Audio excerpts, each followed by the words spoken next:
everybody, welcome to the Unconventional Therapist Guide to Nothing. My name is Dave, and I am joined here with Greg, the Almighty. Oh, that's really nice of you. Boy, this is your time of year. That's why you're being so kind and generous with your words, Dave, I think. It is. It is the only reason. Is it palpable? Do you feel it? I know a Yeah. guy like you, this is what are we, a few days from Halloween? We decided we'll take a couple weeks and kind of don't be so hard on ourselves and just have some fun with this Halloween season. What do you think? Like, what's going on in your mind right now? Thinking about how bad I'm going to dog you as soon as it turns November, though, in the intro. Okay. It's going to be awesome. Actually, you know what? This 3-month stretch is it for me. I love You this quit October, after November. this? You're What's that? quitting the show after this Hell 3 month no. stretch. Never quitting the show. You just said it's it for you. No. I mean, it's it for me. It's the bee's knees. It's like everything. I love this time of year. And it culminates, Dave, with our one hangout a year. And I also know the reason why you love this time of the year so much. Why is that? Because as soon as it got a little bit chilly outside, your freaking cardigans came right out the Cardigan. closet Oh boy. and they hopped on you. I just blew on those, dust off those cardigans, and it's like home sweet home. Oh, wow. That's Cardigans, a how I missed you. So you know what? That's funny that you say that because you're making me think of uniforms. And there's something that when I think of uniforms, I kind of think of heroes for a I lot could of be your reasons. hero, baby. Like that. Ooh, yeah, no, I like that. Dave, have you ever thought of this concept? And maybe we've talked about it before, that, and it applies to what we're talking about tonight. Heroes and villains have almost identical origin stories. Like people are put in these like challenging ordeals, traumatic situations, and some people say, like, no matter what happens, no matter what horrible things, no matter the chaos, I'm going to do good. I'm going to do Mm, something and I'm going to rise above. And other people just go the complete opposite direction. And yeah. those are the people we're going to shine a light on today. Yeah. So last year, for those of you who have been listening for a little bit, we did an episode about what was it called? Mental health representations in Universal monsters. And we talked Mm, about the classic Universal monster movies and each character, and they all represented something very mental health based, right? sure. So now this year, we're going to take a modern twist to this, and we're going to look at some of my favorite slashers, my favorite horror villains, characters, friends, and Friends, really, for and you. we're gonna try to identify some mental health themes in those characters. And it was a little bit more challenging because some of it's very loose interpretation. And unfortunately, I just know way too much about these characters, and there was so many different avenues I could have gone. Well, I'm specifically relying on that and excited for that because I'm coming in basically hot here. I'm going to Like just mad, you're Well, like, heated. where, like, you're gonna name a character, and I'm gonna think about them a little bit with my limited knowledge and see what I could come up with too, Okay. on the fly. So essentially, what Greg's telling all of us is he did zero work for this episode. So that's great. Dave, you can read me like a book. So I am going to start this episode off with my all-time favorite character. If anyone knows me, they know that this is my go-to guy, Mr. Freddy Krueger. Yeah. Dave, did you Oh my know god, this is already a horrible episode. Yeah. No, I was gonna say, it's funny that he's your favorite. Think of something, Greg. Did you ever hear of the urban legend around where you're from, Freddy Yeah, Fingernails? Freddy Fingernails. Yeah. I mean, that's Yeah. pretty closely we all know where Wes Craven got his idea for this, and if you're interested in that, go to the Suns episode, Sunds. But yeah, no, this is I have to admit, I've always been intrigued by Freddy too, and I love an origin. I love when they give you the origin, and in what movie would you actually figure out Dude, the when this worst happened? one, the Really, you do? You get the origin, right? absolute worst one is when you get the like most direct origin story, and that's the remake. which doesn't have Robert Englund in it. So Freddy Krueger is from, well, he first appears in 1984's Nightmare on Elm Street, and he's played by Robert Englund, who, in my opinion, is the only Freddy Krueger. And they did try a new character, a new actor as Freddy Krueger for a remake, and that one flopped really poorly. That was Jackie Earl Haley, I think, from Yeah, yeah, yeah. Jackie Earle Watchmen. Haley. That's true. Yep, Now, what do you he's a think pedophile about in yes? that one. Essentially, that's the origin story. He's a pedophile. Parents burned him. He's Oh, toast. well, what about this new? Is there any truth to this? What is it? Rob Zombie's coming up with a new kind of Fred show, which is kind of. Have you heard anything about this? No. Oh, really? Rob Zombie is doing like a Freddy sort of episodic show. Mm, I don't know that it's about Freddy Krueger. It's Fred, Yeah, Freddy but Krueger. well, it's not Robert England because he already said he's too No, it's old. not. He's But too I'm old. no, I'm 100% serious. Yeah, no, this is something. I'm surprised that you haven't heard of it. I might Maybe, know what you're talking about, but I feel like I don't know what you're talking well, about. let me say like what I know you're gonna say something different. So can I say what my take on Freddy is? What his disorder could be? Okay. It brings up a couple things here, right? Obviously, you might mention something about dreams, but I think more than anything, there's a schizophrenia thing here because what is a dream besides unreality? So he's living in this unreality. And if he can get other people to participate in his delusion, then that becomes very dangerous for those people. And his own delusions in the real world can be very dangerous to him. Like, don't they have to get him into the real world in order to kill him? That's the premise of Freddy versus Jason.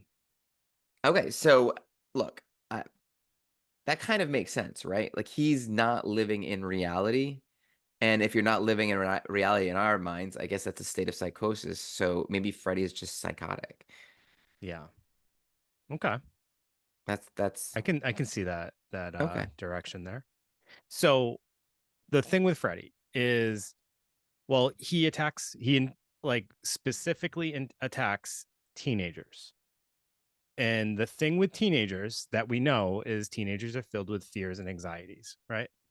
And Freddy exists only in fear and anxiety.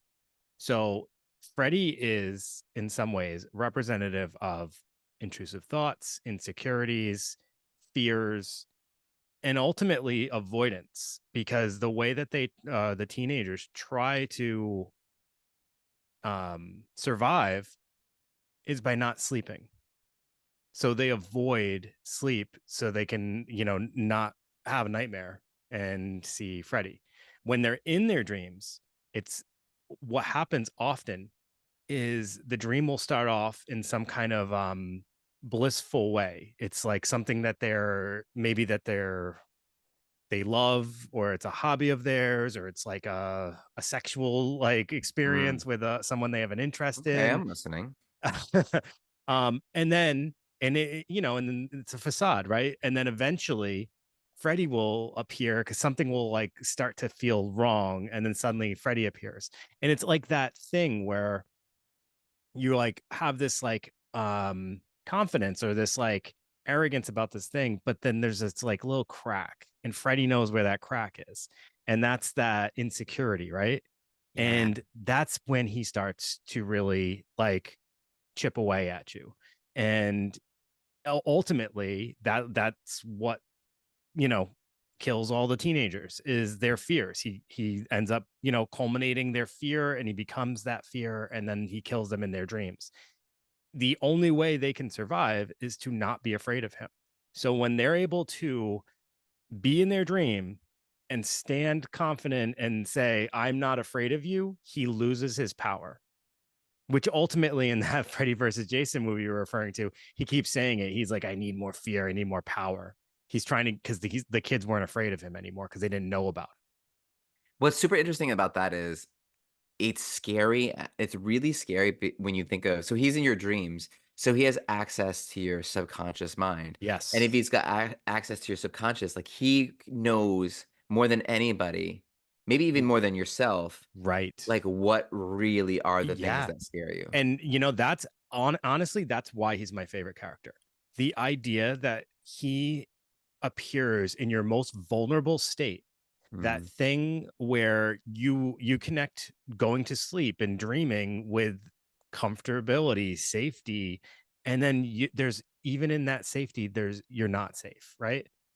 Yeah, It's and it's like the even those things, wait, like you were talking about in the beginning, like something kind of blissful in the beginning, like those things that we love most, like our families and like, yeah, our ideals and all these things.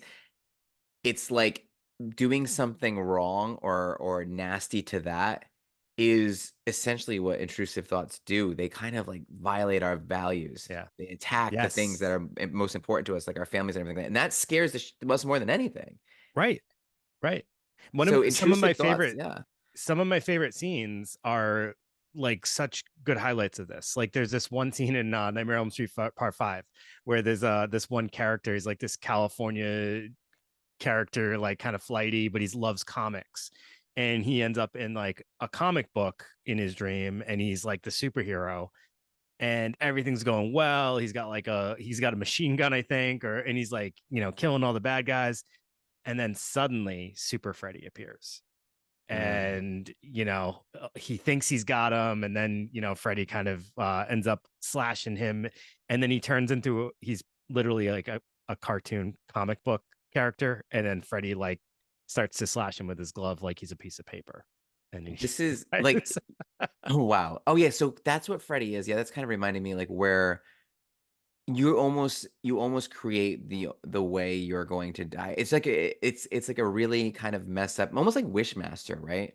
yeah, Where you yeah, kind of wish for something and it's like a violation of expectations. It's like a yep, violation of that thing that if you wish for like remember when we talked about Faust, it was like this guy wished to never have to shave again. And so like his face started melting yeah. off. And it's But like, they don't okay, really make wishes. It's just like that's it true. just taps into things that are like pertinent to that person. Yeah. Another example, like a thing that comes up pretty often in a lot of the movies, is like a parent will be somewhat involved. Like, so there's this one character also in part five where her mom's always like telling her to watch her weight and stuff like that, and she's supposed to be like really pretty and Oh, and she shoves skinny. food in her mouth and make And her cheeks then get all and big. then he Yeah. goes bon appetit, and then they like starts shoving in her cheeks get really big until she explodes Yeah, and no, I until remember she that one. explodes. And you know what's funny is it's another thing that's interesting about this is say you are having a lot of intrusive thoughts and it's really hard to kind of push them away, which isn't we don't this isn't that kind of episode. We're not going to get into like that. We don't really recommend you doing that at all. It's kind of fruitless.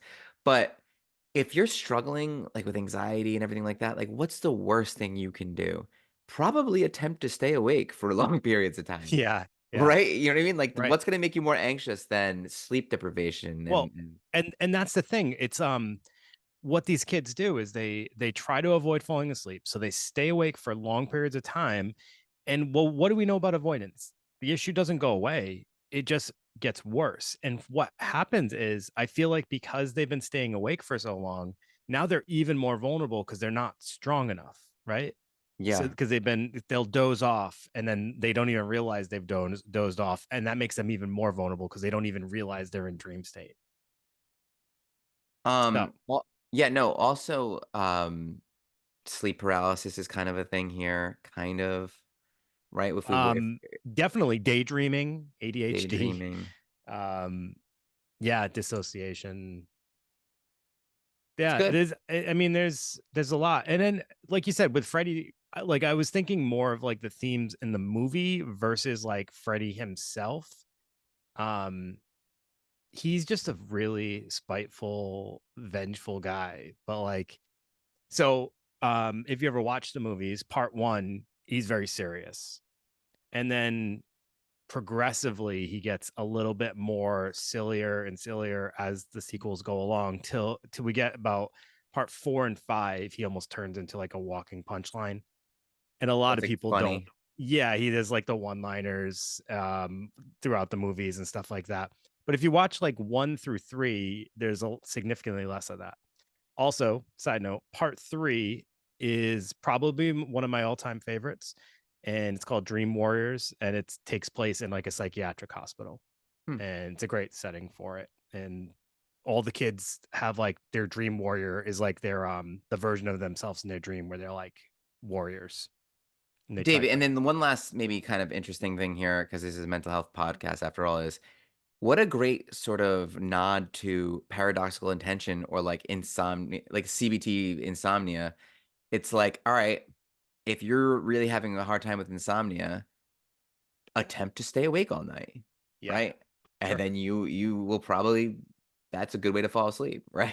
and I then you'll mean, die, so all right, and then you'll die. and then you'll die because you don't want to go to sleep and meet the sleep. And all cultures have one of these like sleep demons. We've talked about them in the Yeah, past. It's kind of a yeah, scary thing. Old hag. There's like so many different variations of this same kind of monster. sure, Because you're right, like we are super vulnerable when we go to sleep. Like that's our most vulnerable yeah, point. When we close our eyes and drift off into a dream, we have we've lost all control. We're literally paralyzed in our sleep. yeah. So, I mean, It anything makes us goes. susceptible to so much, Yeah, interesting. like home invasion. Yeah. It's Hmm. terrifying, And people drawing mustaches on you and and writing things on your head, amongst other things, shaving yes. your eyebrows. Uh, This is kind of things that could happen. Halloween pranks. I don't love it. All right, so that was Freddy Krueger, and our next one is actually going to be a two-parter. So we're going to look at the Friday the 13th movies. Friday the 13th first came out in 1980. There's been a number of installments of Friday the 13th, plus a TV show that has nothing to do with Jason Voorhees at all. But um, the two characters we're going to look at are Jason Voorhees and Pamela Voorhees, his mother. So, spoiler alert, in part one, Friday the 13th, Pamela Voorhees is the killer. It is Yeah. not Jason. Jason makes a quick little cameo at the very end, pops out of the lake, and pulls our final girl down into the lake. But other than that, he's not even in the movie. Hmm. He is in the next movies, but he actually doesn't even get his hockey mask until part three. That In is part insane to me. in part two, he wears a burlap sack throughout the movie. Really? Yeah, just a little tidbit. Significantly less scary. Also, here's a little other trivia for you. He's not even in part five. It is a fake Jason. It is Hmm. actually like some I forget maintenance guy of the camp. Or no, that's not what he is, but his name's really Roy. He takes off his mask and he's wearing like a little fake Now, head. Dave, I gotta ask you as a horror connoisseur, that we like I've recently watched the movie Scream. I love Scream, and you mentioning Pamela Voorhees as the real killer, it reminded me of that obviously because there's that he kind of asked that question on the phone, right? Yeah, Um, Now a lot of people say that Scream it kind of saved horror because it took us away from like, Jason 5 and Freddy 4, 5 and Jason 7, 8, 9, right? So like where do you stand as far as like enjoying these like deep sequels or do you think they kind of take away from the original movies? I love him. Okay. I love him. I think that's cool and I believe that you do. I absolutely love him. Yeah. And you know what? I actually, there's for most of these franchises, there's probably like later installments that I like even better than the originals. Even I actually, Halloween Season of no, the Witch? Season of the Witch is part three. That's awesome. Oh, okay. Halloween 2 is kind of faster paced than Halloween 1. So kind of a more enjoyable movie at Wow. times. All right. All right, well, let's Actually, go back to Friday the Jason. 13th, part 1 is kind of boring. Um Kevin Bacon, hot, though. hot take. Kevin Bacon. It Yes, is kind of Kevin boring. Bacon. It is. All right. So our first character we'll talk about, actually let's talk about Pamela Voorhees first, I think. So she's the killer in part 1. She comes out as like kind of delusional, right? Hearing voices, talking to herself, saying like, you know, mommy could have saved you, and if only they paid attention. And she's saying all these crazy things. But she's obviously very. There's like themes of grief here, right? Yeah. Well, beyond that, I think. Beyond grief, right? So what do you think, Greg? Well, I mean, obviously, there may have been I don't know because grief isn't going to send you into a state of psychosis unless you kind of have like unless you're treating it in funny ways or if you have predisposition for, dormant schizophrenia or a bipolar or something like that because I don't know Yeah. if you're going to go but although losing a child is such a intense trauma. And let's not just say it's not just any child. And I say this like because obviously everyone's children are special to them, but Hmm, I do think there's a little something different when it's a child with special needs. And sure. Jason had special needs, and it's because of the amount of like intensive care that you have to provide that individual. And Yeah, then one of when his special needs he lives to murder teenagers. he just had a weird shaped head, actually, that was his special need. Yeah. But yeah, so I mean, I feel like she was very invested in him, not invested enough that she was watching him instead of cooking up burgers in the camp when he was thrown into the lake. Right, and I suppose there's, like, an element of when you have, like, maybe, like, a special needs child who's gonna need you forever, so it's like you're kind of you've committed yourself to a lifetime with this person. It's Yeah. not like when they turn 18, they're gonna, like, head off into the sunset, right? You know what I mean? Like, kids don't really do that anymore, but I also think she's a single mom. I could be wrong about yeah. that, but I don't think we talk about Daddy Jason ever. Well, a lot of red flags. Daddy Jason was like, "I think I'm getting out of here." This might not be for me. Yeah. It's this whole situation is not for me. Have you seen his head? That's terrible. There's three hairs coming out of Yeah. Hey, listen. Let's not go there. three tufts of hair. You gotta Sorry. you gotta shave the tufts. You don't have three hairs. You have zero. That's That's right. that's much better. You're right. So yeah, so grief, but obviously to like the utmost degree, probably like you said, maybe some, what did you say, psychosis, Yeah. stress induced grief, is it grief induced psychosis? Could that be a thing? I mean, I'm sure anything can be a thing. Would you just mark this down as adjustment disorder and then Probably not. track it for 6 months and see how that goes?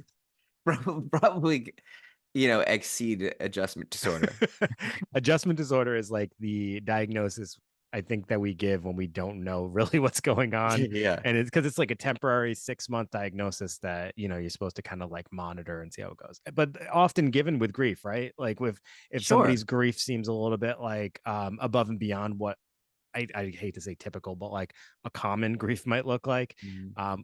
obviously like adjustment disorder fits because you can kind of see like, is it just really bad grief or is it maybe you're trying to murder camp counselors? Yeah. We'll see in 6 months. See in 6 months. I think we found out it was more than just Yeah, we did. grief. All right, so then going on to Jason, the star of the show in many Yeah. ways. Um, Do you know who he reminds me of kind of in a way? He's gotta be definitely sort of parts of this are pulling directly from Frankenstein because it's like he doesn't know like Frankenstein kills a kid. Like no one really mentions that too much. But he didn't we know. did when we talked about Frankenstein. We did Yeah, say yeah, that. it's like, but Frankenstein didn't do that on purpose. He didn't know you're not supposed to throw people in the water and they'll drown. Um So maybe Jason didn't know you're not supposed to hack up teenagers because maybe his mom was like really into the Bible or something and those kids doing things like drinking and having sex and stuff like that is like a violation of his values and It's he's like they naughty. need to be punished. Yeah, that's naughty. It's naughty. Yeah, it's naughty. So, couple of things here. Obviously, well, big theme here is neglect, right? Mhm. So what happens is Jason can't swim, goes into the lake. The camp counselors were too busy smoking pot and having sex to notice that Jason was drowning. Mhm. Neglect, right? Um, but you're right. That was actually one of the things I had written down in my notes. Like, there's something about that acting poorly, like drinking, sex, smoking pot, all that stuff, bad behavior. Those are the ones that end up becoming, you know, pieces of meat to Jason. And It's like it's a tale as old as time, right? We've been like society's been feeding us that forever. Like you do this kind of stuff, yeah, you're gonna die. it's so funny because it's like it's there's murder involved, but we're holding these camp counselors to this higher standard that like I know. He's like what would you say? He's like coming in as like the this like judge character, right? Yeah. And Yeah. either you pass or you fail based on your behavior.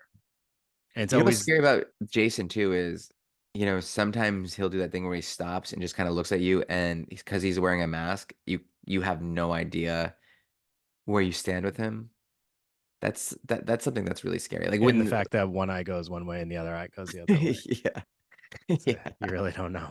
You're like, what is this guy doing? Yeah. Chameleon. So it's it's funny though because like I didn't think about it, but you said it. It's like he has values.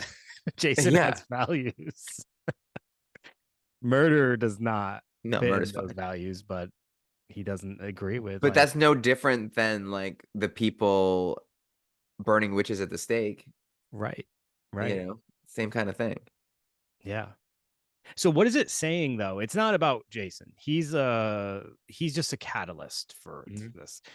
It's saying it's more about the teens and like what is it saying about teens? What is the message here? I think the message, and you know what's funny is because like you might think that like a Puritan wrote this movie, but it can't be that way. It's No. You want to know who made this movie? who? Sean S. Cunningham, who actually made like softcore porn films. So that's really ironic that like Yeah. we say that, but yeah, no, I actually just met him last month. He's I there's a lot of like people that are upset with the whole franchise because it was this big court thing and like with the rights of the movie. So the Friday the 13th haven't been able to be made in like a long time because of that. But it recently got cleared up, so we're probably going to start to see a ton of stuff Friday the 13th pop up soon, which I don't know if that's great, but we'll see. Okay. And so you're thinking like, what is he trying to do? Like, is there even a message, or are we kind of thinking too much into It's that? like why do teens have to be so like on the straight and narrow, right? Like why? Teen pregnancy, kids having kids, Because babies having babies. you know? So I guess. So there's some kind of message there. But then this other thing struck me. Okay. And this kind of dawned on me like almost like right before we were about to record. He's controlled by his mom.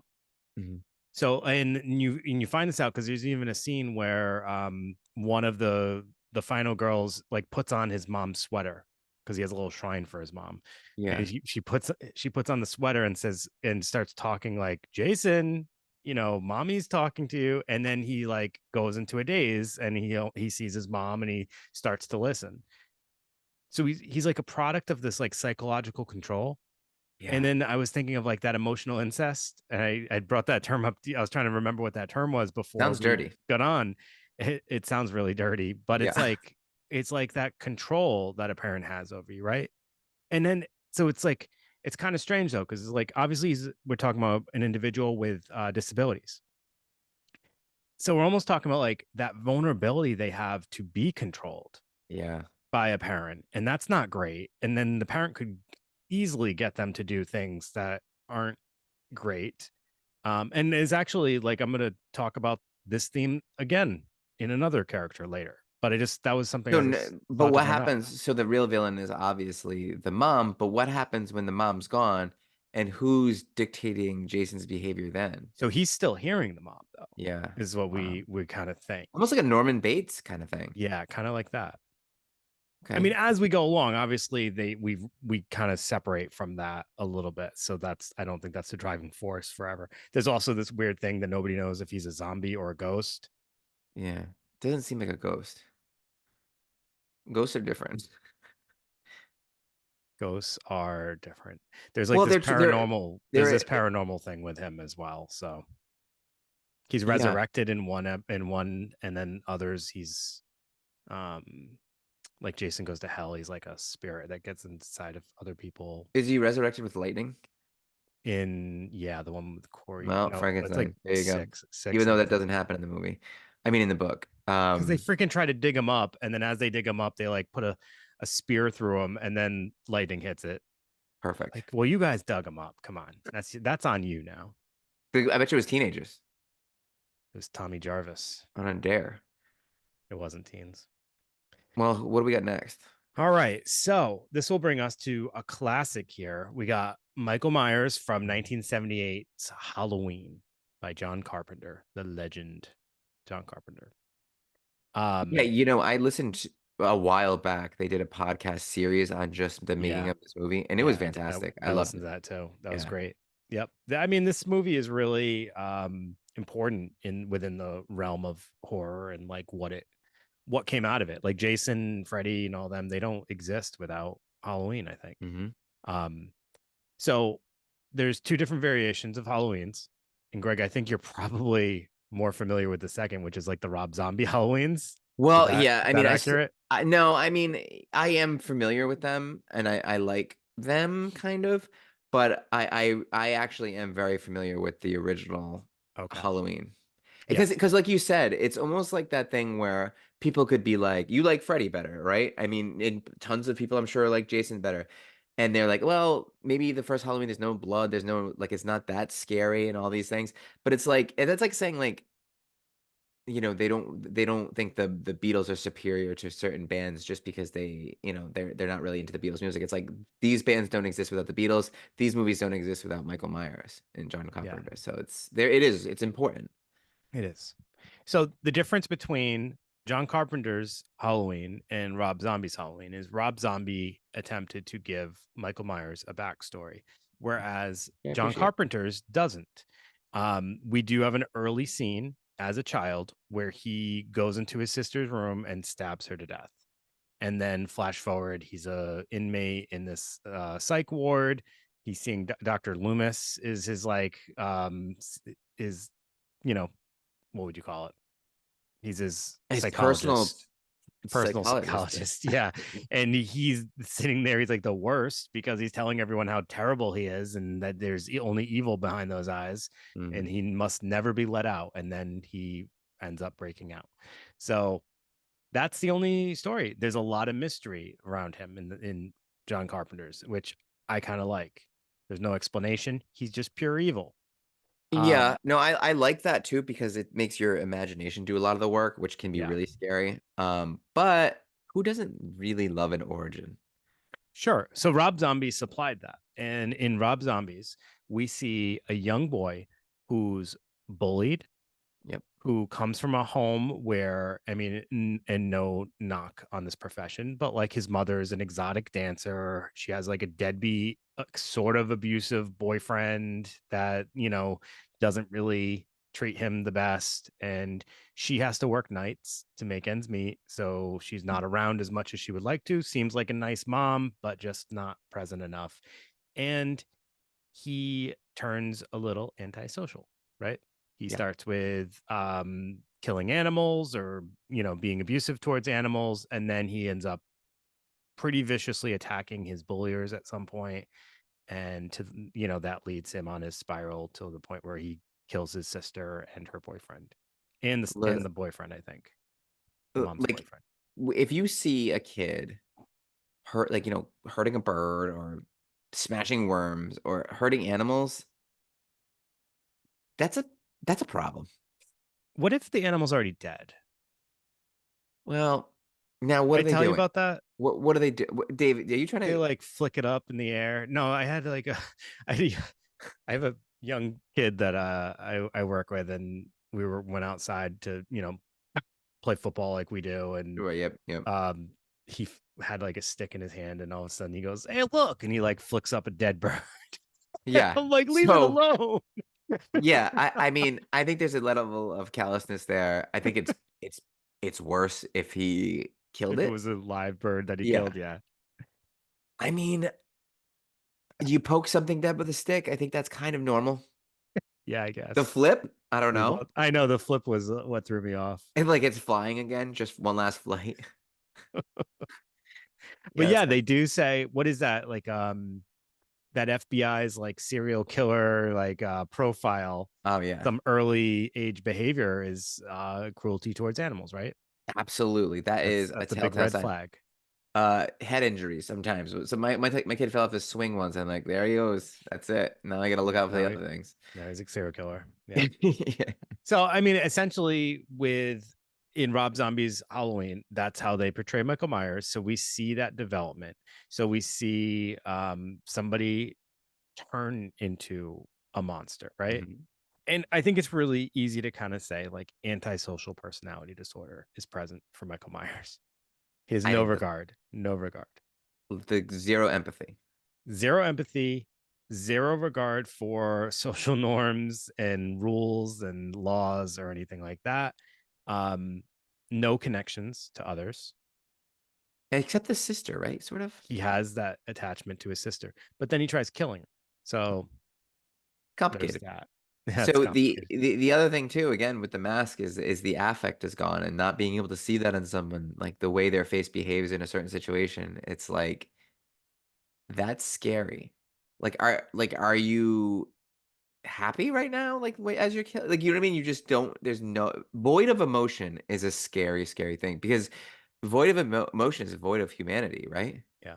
Like when you're in a terrible situation, you're pleading with someone because you're pleading with their sense of like maybe they'll feel my emotions and feel something for me. Mhm. And when you see on someone that there's no possibility of that. There's no possibility of empathy. It's like that's a death sentence. You're Yeah. done. So what we see the similarity in both versions, Rob Zombie and John Carpenter's, is like as a full grown adult, Michael Myers is this stoic, um, careless, brutal killer, right? He has no, like you said, no empathy, no connections to the outside world. He lives by his own rules, his own laws, and he is non-responsive and he never speaks a word. Never hear him say anything. Catatonia, it's a psychological disorder that is characterized by a state of unresponsiveness while apparently awake and aware. So symptoms include mutism, negativism, and mimicking movements and speech of others and withdrawal. I think that fits him to a T. And even to the Yeah. point where like that little head tilt that he does at times, almost like Like a German copying Shepherd. others, yeah, that he sees. I think it's really interesting to think of that for him. That catatonia can be a symptom. It's like a negative symptom because it's lacking something. And they see that there's a lot of that with schizophrenic people. Yeah. Yep. So Um, yeah, no, I think you pegged this guy. That's this for one sure. also begs the question, can someone be born evil? Are you asking? I mean, that's the question that's asked. In John Carpenter's, Yeah, is there? weird to believe he was born evil. There is only Yeah. evil in him because we don't see his backstory. And according to Dr. Loomis, he is just evil. He's pure evil. So can someone be born evil? I mean, I've always thought that we all have the capacity for evil, but we Sure. also are, you know, have the capacity for good. So it's all about conditioning, right? On some level. Yeah, it's like where do we develop our moral compass, our code of ethics, and all that stuff? Like, where does that come from? A lot of it's instilled in us, right? So yeah, it's the same question as can someone be born good? Right. Not really. It's it's learned, it's conditioned, it's modeled, it's all those things, But right? then there is this We have the certain capacity thing for though, both, where is what we're right. saying, right? But something makes me think that yes, you can be born good or evil, and here's why. Like when we talked about Viktor Frankl or whoever in a like say anybody in a Holocaust situation, and there's people being, there's little kids being hurt and killed and beaten, and some people know that it's good. You've been conditioned to know that it's good to help them out, pick them up, and save them. But that doesn't mean that everyone's going to do that. Right. But some people have the ability to rise above that and rise above whatever they've been like conditioned, right? And just kind of do it anyway, despite that. So it's like more. Some people are born with this thing where they can learn a value and actually follow through with it. Just because you're conditioned to be good or evil doesn't mean that you have the inner strength to do it, Yeah. right? Yeah. So, I mean, I don't know what that's called. I don't even know if that makes any sense, to be honest. But it's Mm, Halloween, so hey. Can someone be born evil? I do love that question, Dave. thank you. We didn't sufficiently answer it, but I don't know that there's an answer. That's mm, what these movies are posing. Here, the next one. This is a conversation I was looking forward to. okay. So the next film is well, the next character is Pinhead, and he's from 1987's Hellraiser, which is also based on the books written by Clive Barker. I keep forgetting the name of the book that I let you borrow, but that was, I think, his Pinhead's first appearance. And then I was like telling you also there was all this controversy. They made a recent like Hellraiser movie 2 years ago now, I think, on it's on Hulu, and Pinhead was cast as a female, and everybody was up in arms because they're like, oh, there's only one, Pinhead's a male, and also the actor that plays Pinhead is Doug Bradley, and everyone thinks he's the best Pinhead. But if you read Clive Barker's book, it very well does read as though Pinhead is a female in the book because he describes Pinhead having, or the one with the pins coming out of their head having like this really feminine voice. So Yeah. I thought that was interesting. Just a little tidbit of information, nothing to do with anything else. But there is some amazing themes in the book.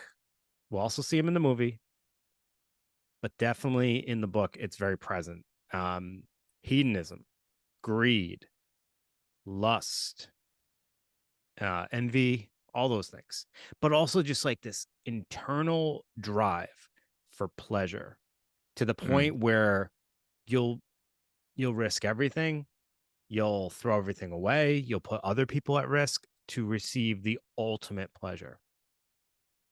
And I think Oh. it's often met with some kind of negative side, right?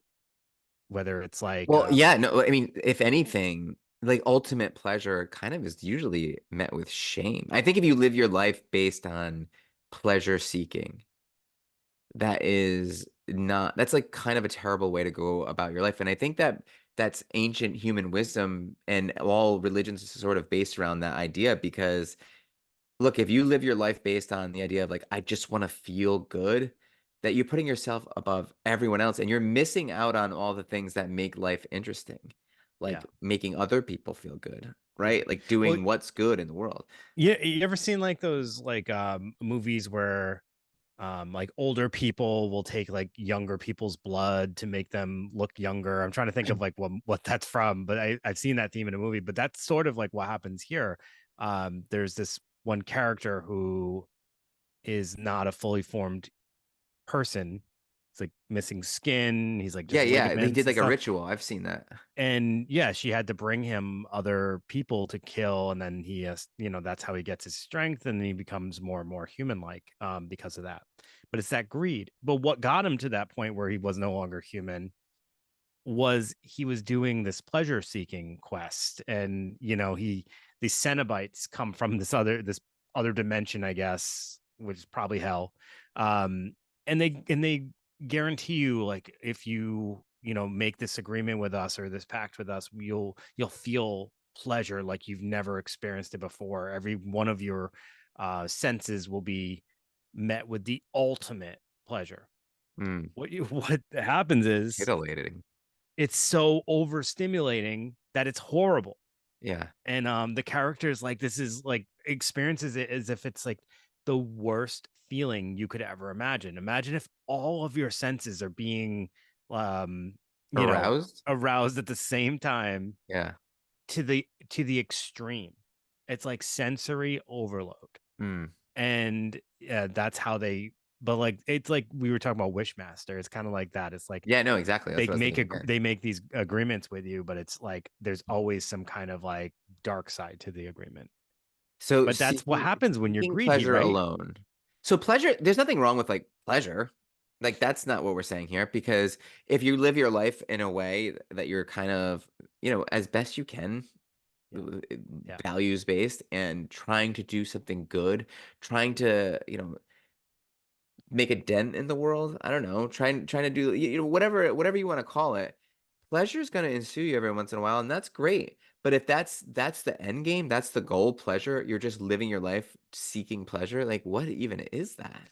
So I'm going to be super vague Uh-huh. because like there's obviously real persons like involved in this. But I have this conversation with an individual that I work with because because of his pleasure seeking, Mm, he's put his whole life at risk. His family, his relationships, his well-being, all because he started to seek pleasure in experimenting in different things within the relationship, and it took over. It yep, became the focal point of everything, to the point where he no longer felt like he could make choices based on anything but like thinking about getting that pleasure again. it's a weakness, right? It really becomes a weakness, a hyper focus, and it got to the point where I don't think he knew the difference anymore of like what kind of decision he was making, whether it was actually just, thinking of that goal to receive the pleasure, or if it was actually in the best interest of his relationship. And there was a lot of self deceit going on. It just got so bad. And yeah, that pleasure is a really dangerous thing.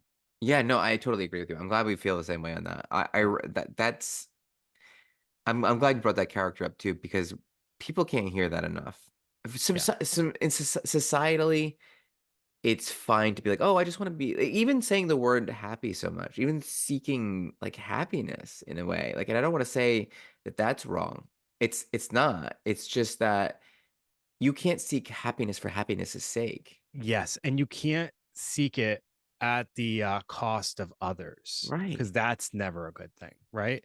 Especially when those others are intertwined in your life, it's never gonna go in a good direction for you if you do that. And also, like, this is kind of a controversial thing to say, but, like, some of our, I'll use the word fetish, like Yeah. fetishes, because that's, like, a perfect example of pleasures that people seek. Um, they're probably private for a reason. Yeah. And like, and Yep. they're probably not meant to be your full lifestyle for a reason. And they feel taboo for a reason. And yeah, if you think that it's gonna be your whole life, then that's gonna get really complicated. I think I'm getting a little bit more No, like in no, the I totally get what murky you're area, saying. I but do. And, yeah, like, simply saying it too, it's just like it's just if you're like, I'm seeking pleasure, I'm seeking happiness, it means you're kind of coming from a place where you're always miserable because you're always seeking something better.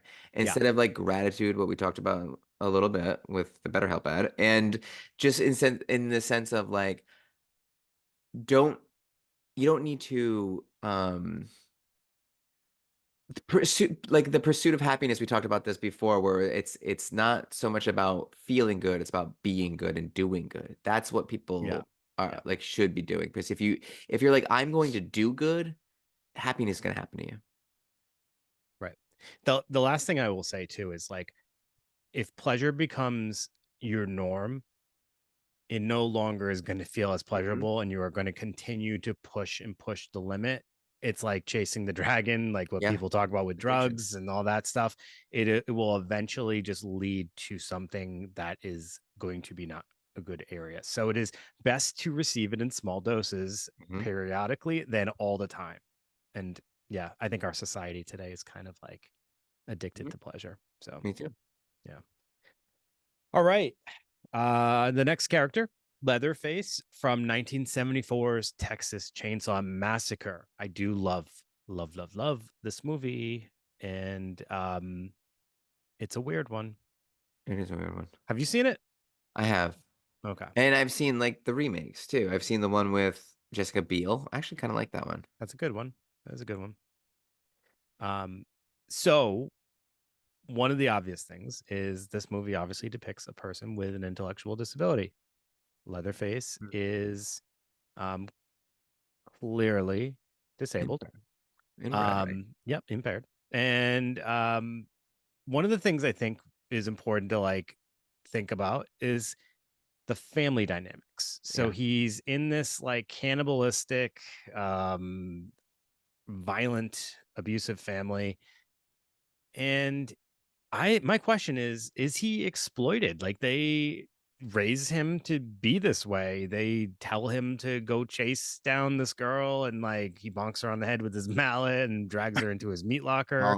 Well, Is he a sympathetic character? Because he's clearly a product of his upbringing and he's heavily influenced by his family. well, if he's sympathetic, then Jason's sympathetic. It's sort of the Yeah, same I kind of I, I agree with trajectory. you.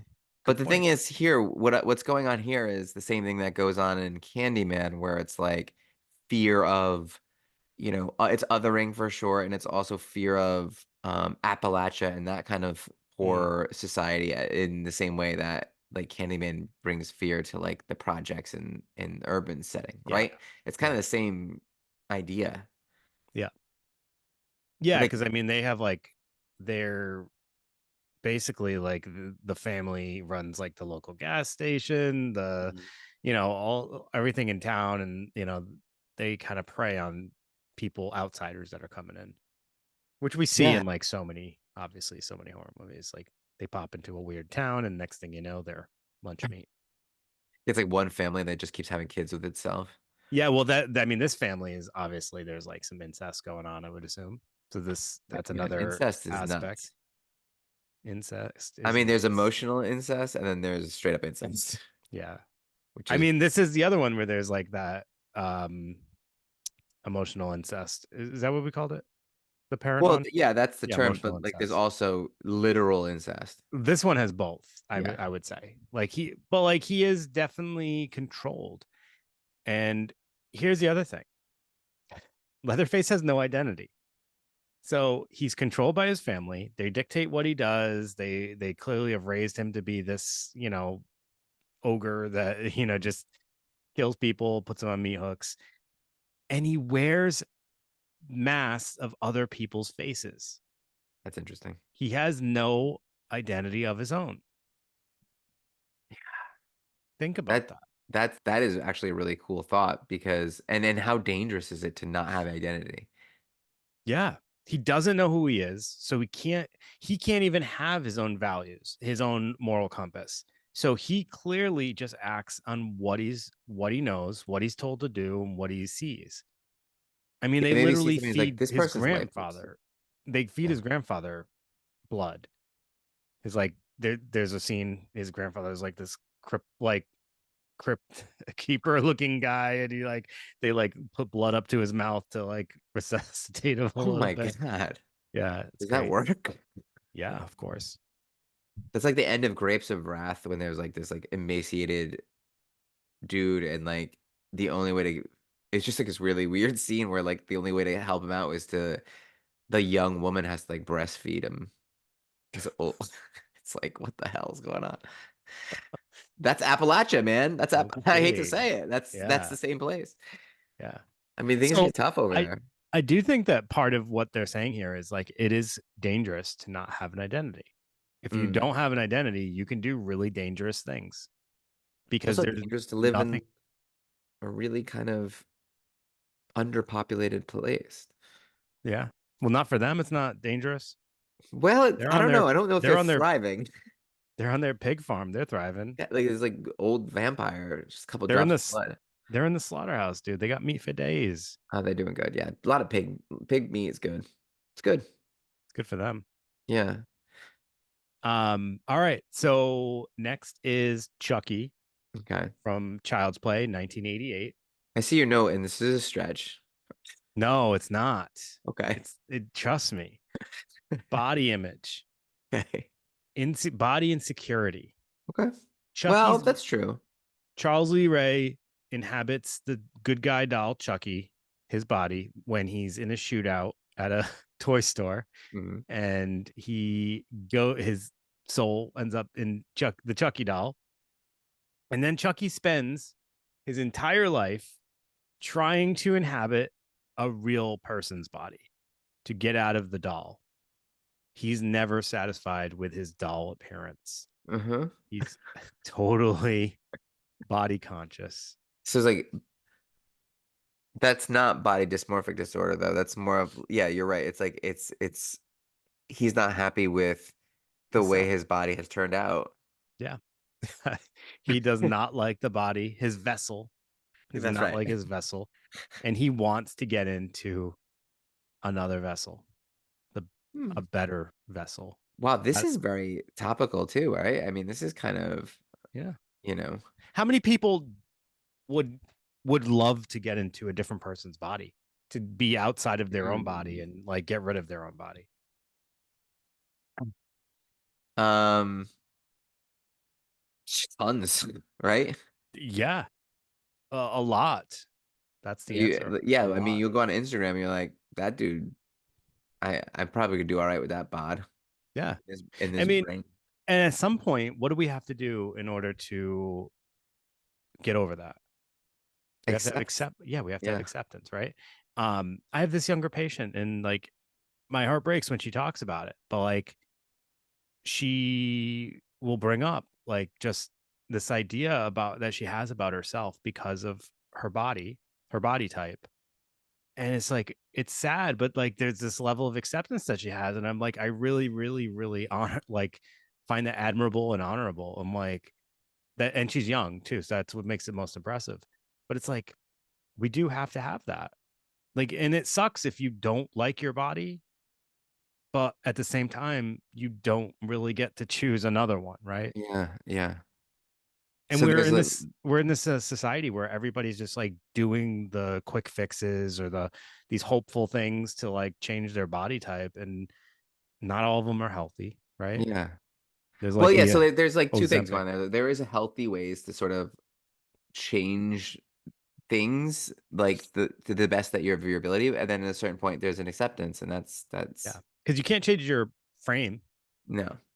Like some This people is the have like frame. broad frames, Mm. you got swimmer shoulders, You got big bones. got big You bones. got little bones. Yeah, fragile Both. I bones, mean, brittle you don't have bones. perfect sized bones like bone structure like Dave. So last one, and you're probably really grateful that that's it. So 1992's Candyman. Yeah. The character is Candyman. One of my faves. Great Yeah. character. No. Did you know this was honestly, I don't know if you knew this, but this is in a way based on a true story. Now I know you're going to go back to Clive Barker and say it's taken from one of his short stories. That's true.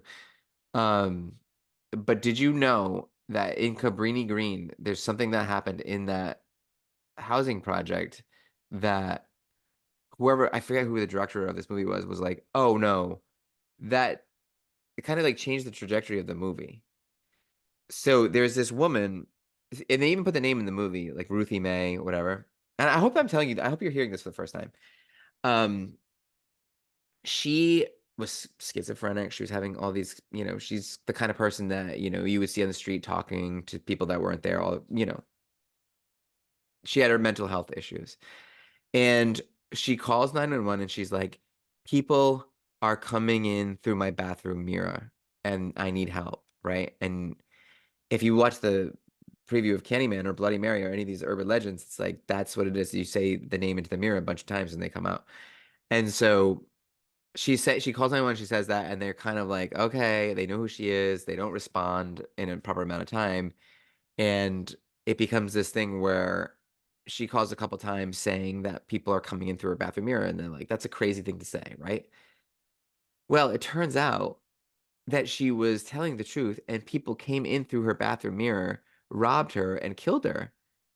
And the way they were doing that was when they had designed the building, they had left space in between the walls for plumbers to work on the pipes. So people were literally coming in through her bathroom window. So that created this like real urban legend. And it's like a mashup of the things that like fake like folklore and Yeah, reality. that's pretty Crazy. wild. That Yeah, is wild. crazy. And they killed her. And so they had to add that. They had to add that into the movie. Shout out Ruthie May. Shout out. Wild. So, anyways, So folklore, yeah. definitely a big thing. Um, maybe you can talk about this a little bit. Gentrification, othering, scaring people in, scaring people out. So we're talking about the projects, right? Yeah, yeah, and you said something that's pretty interesting to me because it was like we talked about this a little bit when we were mentioning who we would wanna mention in Yeah. something like this, and I said Candyman, I love Candyman, and you agreed, and I was like, yeah, like, the idea that it's you should fear the projects, and I was like and I guess that's kind of legitimate, like, don't shouldn't we fear the projects in a sense? And you're like, "Well, I don't know, there's, like, families living there and, like, having normal lives there," and it's like, well, yeah, that's absolutely true, like, that you kind of forget that, it's like, for the vast majority, people are just having normal lives, and it's such a concentration of people sometimes, especially in Chicago, these are, like, 15 stories high sometimes. And it's like, yeah, there's gonna be some crime in there because there's a lack of resources, a lack of money, but for the most part, it's a community, you know? Yeah. I think that's actually like something they do show in this movie is that there are families living in the Yeah, project. And there is this sense that like it's dangerous, but the families that live there don't have a choice. It's right. that level of acceptance that you have that, hey, there's something dangerous here, but hey, we have no other choice. We don't have anywhere else to live. So but like so that the folklore around Candyman exists for two reasons. Like we said, um it keeps people out, but also it keeps people in, right? Yeah, So it's I don't know, it's an interesting kind of concept. And then gentrification, like, and that's shown way more in like the newer Candyman that just came out, which I do recommend people check out. It's a really good film in my opinion.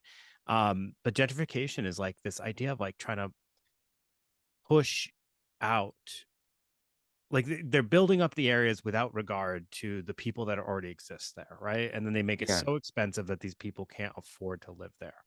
Um, and that's very present in the whole Candyman world right there. And it's a complicated thing though too, because if you are, like, on the outside looking in, you're like, "Oh, well, like, what's wrong with making the neighborhood nicer?"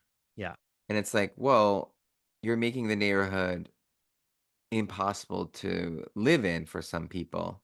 right, You know what I mean? It's like you are making it nicer in a sense, but you're also destroying a community. It's like, what's the trade-off here? right. And Candyman represents like that justification of why they feel they should eliminate areas like that, Mm, right? Because like it's scary. There's bad things that happen there. So if we know that that exists, then why should we feel bad about kind of taking over this community and mhm. pushing that out, right? 'Cause it's And like, where do those people go? right, exactly. But they don't care, right? Yeah, yeah. Because they want their you know, giant condo So house. what is the alternative? Like, what is the answer though, if it's not gentrification? Like, what is the answer? You know what I mean? Just, opportunity, employment, like, giving people a sense of pride and agency. It's not an easy fix. It's not There's an no easy easy fix fix. to any of these, like, social issues. No. Yeah, I don't know. Yeah, it's just, like, a lot of corruption. That's kind of part of this too. Absolutely. Absolutely. These places exist the way they do for a reason. Yep. Why Like, the don't they reason get the why people were able resources? to crawl through the bathroom mirror is because Yeah. of building with cheap materials that, you get these great government bonds to build something good, and politicians take their little piece, and you're Yeah. left with trash. But think about it this way too. If you're like a parent, right? And you live in an area that is has a high rate of crime or there's dangerous people out there. And you want your children to kind of stay in line and stay close by. Yeah. What better way to do that than to have some kind of story that keeps them close by because they are petrified to stray, right? Yeah, And the big bad wolf. right. So in a way, Candyman can exist in a setting like a project because it's scary out there. So if he exists, then our kids will hopefully stay close by and not stray. Mm. And it's worked for millennia. But the Yeah. thing is, it's another thing that Candyman does is create this, like, a black boogeyman, and Yeah. that's kind of that happened with Birth of a Nation, right? Remember Hmm. that film that was about like the KKK? It's like, oh, black people are dangerous and they're after all white women and everything, and that's Well, just gets followed. that's his origin. Yeah, that's his Yeah, origin.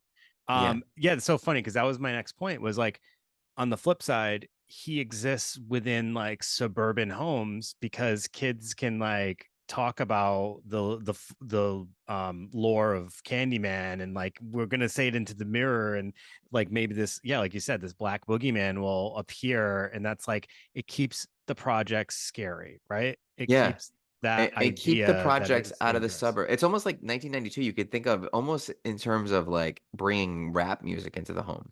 Right. Yeah. Like, don't bring it here. It's It's scary. dangerous. It's dangerous. It doesn't belong. And yeah, Candyman's story, his origin is he falls in love and has like a relationship with a white woman. And when it's discovered, They put bees on they them. put bees on him and they cut off his hand Yeah, and they put bees and honey on him, right? yeah. What a way to Delicious, go. delicious honey.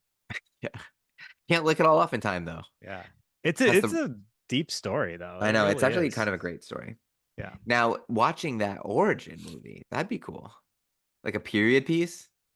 I mean, they show glimpses of it in one of the films. I can't remember if it's the first one or the second one or the third It's one. not the first one, I don't It's think. not, they don't show clips of it in the first one. One of them, they definitely show clips of him in like that time period. Yeah, And yeah, yeah. That's cool. I yeah, love when they do that. yeah. So Maybe that'd be Farewell to the Flesh, maybe. that was part two, I think. Hmm. And then what's I the third also one? love there's the Mardi Gras one.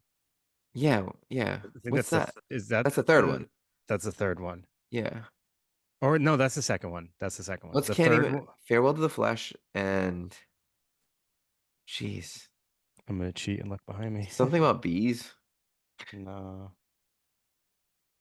I can't think of it right now. That's all right.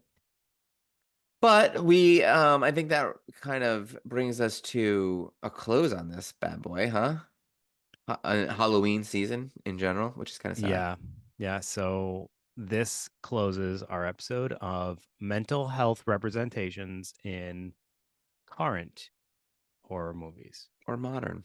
Modern, A word that we had to part ways with a while back. modern horror villains. Nice How's to that? say it, isn't it? Yeah. Yeah.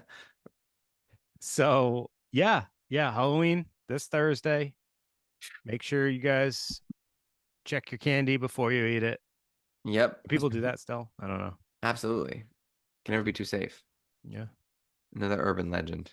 Make sure there's no razor blades in there. Just no apples. Don't do apples. Weird. I'm just like going to be standing at my door giving out pocket candy the whole time. Yeah. Loose mints. Loose mints right out My of my dad does pocket. that. He'll probably Here, you come over on Christmas Eve, my dad will give you a loose mint. here's a mint and some lint. Yeah. Yeah. Nah, but in all honesty, I will be passing out candy to hundreds of kids, Yeah, it's the and best. it is a wonderful, wonderful time. I will be dressed as Michael Myers, Of course you will. scaring those kids. Kids aren't scared these days, though. They come up to No, me and it's hard. they take pictures. It's hard to scare them. Really is. So, anyways, that will conclude our October episodes, and we'll be back to some regular scheduled episodes Hmm. following that. In the meantime, please rate and review wherever you can, specifically Apple Podcasts, because you can write a nice little blurb and tell us what you think. And that would be so amazing to hear your wonderful words. And no one wanted a ghost story, personal ghost story. Wow, no one took you up on that ghost story. I know. I That forgot about hurts. that actually. That hurts a little bit. Oh. But I can see where I stand. I'm just I'm just checking right now to make sure. Yeah, no, Greg, no one did. Okay. Unbelievable. Well, you are you gonna keep that offer for another week Oh or what? yeah. The offer's on the table. All right. What do they got to do again? Just write a review and then Yeah. send us a message to let us know. And then you're That's gonna it. send them a personal ghost story with their name included in the That's story right. as well as a character. They can play it on Halloween night for their friends at their party. Oh boy, man, this is getting better and better.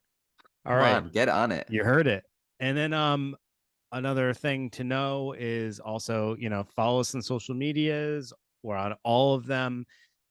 You can reach out to us on any of the social medias, specifically like Instagram or email utgnpodcast@gmail.com. So yeah, do that. Yeah, But do that. yeah, we'll see you guys later. Have a great evening. Happy Halloween. Happy Enjoy Halloween. yourself. Be safe. Don't do anything that I wouldn't do, which is a really short list. So Yeah, you're good. you're Have probably fun. fine. Yeah. All right, everybody. Have a good night. Ow. All right, buddy. You didn't howl. Ow. There you go. Yeah. All right. Peace.